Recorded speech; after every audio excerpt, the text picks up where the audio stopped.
Don't let the ghosts and the ghouls disturb you, darling. Darling, the only ghoul in the house is you. And don't sit up all night thinking of ways to get rid of me. It makes wrinkles. One of William Castle's best gimmicky films, campy by modern standards, but spooky and atmospheric, House on Haunted Hill is a fun, well-executed cult classic, featuring a memorable performance from genre icon Vincent Price.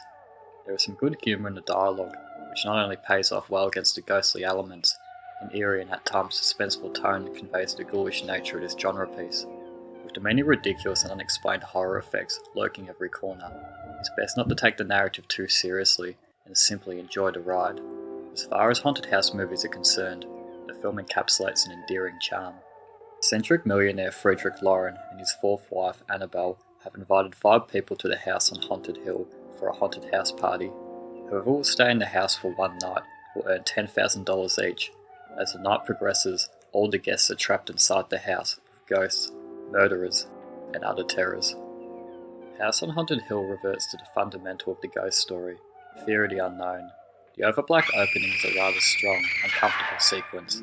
Sharp, frightful screams, and an insidious, maniacal laugh, terrorising darkness. It leaves much to the imagination of the viewer. Malevolence pervades in this deliberately slow affair. Vincent Price gives a morbidly charismatic introduction that informs us of the story's premise, the players, and a dark insight into his character.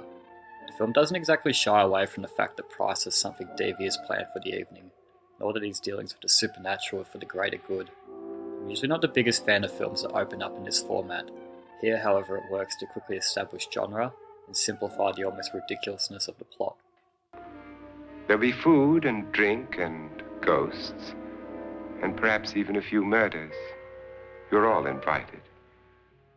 The house itself, particularly the exterior of the building, isn't as such the most conventional design when you picture a haunted house. The sleek, monolithic architecture captures the essence of an Egyptian tomb, both a monument to the dead and perhaps a place of curse.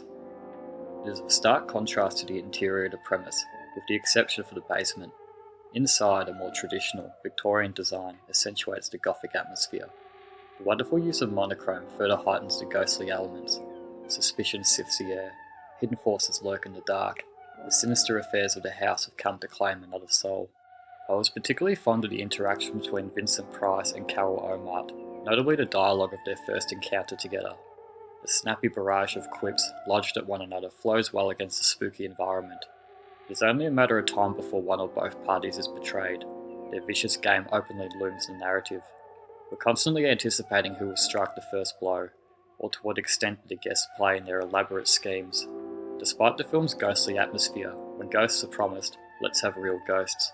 It's somewhat disappointing to say the least, especially being that most, if not all loose ends, would seamlessly disappear with a direct malevolent presence. The supernatural oddities of the story appear as a passive afterthought, never given the shine or notoriety of a supposed house on Haunted Hill. Elijah Cook Jr.'s character suffers dearly for it. His character is an absolute misfire and comes off as a drunken kook. There's a moment when even Price is eventually annoyed by his cryptic warnings that seemingly go nowhere, and is a shame because his character had a surplus of potential. He supposedly survived a harrowing ordeal on the first visit to the house. It feels like most of this information is swept under the rug and ignored, simply because there is no payoff to his actions nor words. This is why it's best not to take the narrative too seriously. In regards to the other characters, most are forgettable. Carol and Craig essentially plays the damsel in distress, who for the most part is the main target for the malevolence of the house. I will say there is a great jump scare in the basement sequence that completely caught me off guard.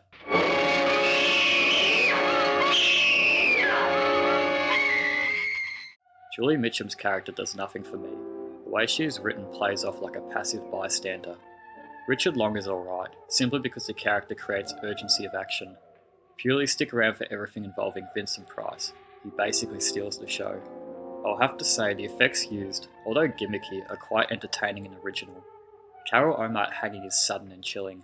Perhaps it's a low-angled shot that removed most of the audience's vision of the murder that magnifies its eeriness. The skeleton itself and the pistols displayed in small coffins are ridiculous but fun. Even the basement storing a chamber of acid is goofy, nonetheless amusing. The old-fashioned rat-a-tat dialogue and goofy setups keeps House on Haunted Hill as blissfully silly as any straight-faced remake. Even for its time, House on Haunted Hill is a goofy popcorn horror movie. For that reason, it's a perfect selection for something to watch on Halloween. The absurd premise and always magnetic performance from Vincent Price conjures up an endearing charm.